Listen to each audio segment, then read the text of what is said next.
My name is Harshil Khalasi and I have completed my IELTS and the process of UK visa applications from Insta Aspirations. पहली बार IELTS के लिए appear किया तो जैसे कि IELTS toughest exam है तो मुझे बहुत सारी प्रॉब्लम्स फेस करनी पड़ी थी और यहाँ इंस्ट्रूमेंट स्टाफ और फैकल्टीज भी मीन्स बहुत वेल्ड एक्सपीरियंस है सो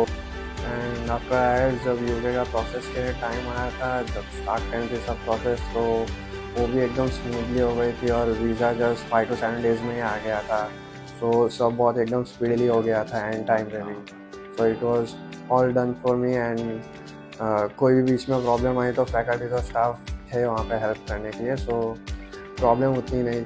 हुई एंड लास्टली एक बार अगर स्टूडेंट्स को अगर ड्रीम हो के स्टडी करना है अब्रॉड या कोई फॉरेन कंट्रीज़ में तो ज़रूर इंस्टा एस्पायरेशंस को विजिट कर सकते हैं।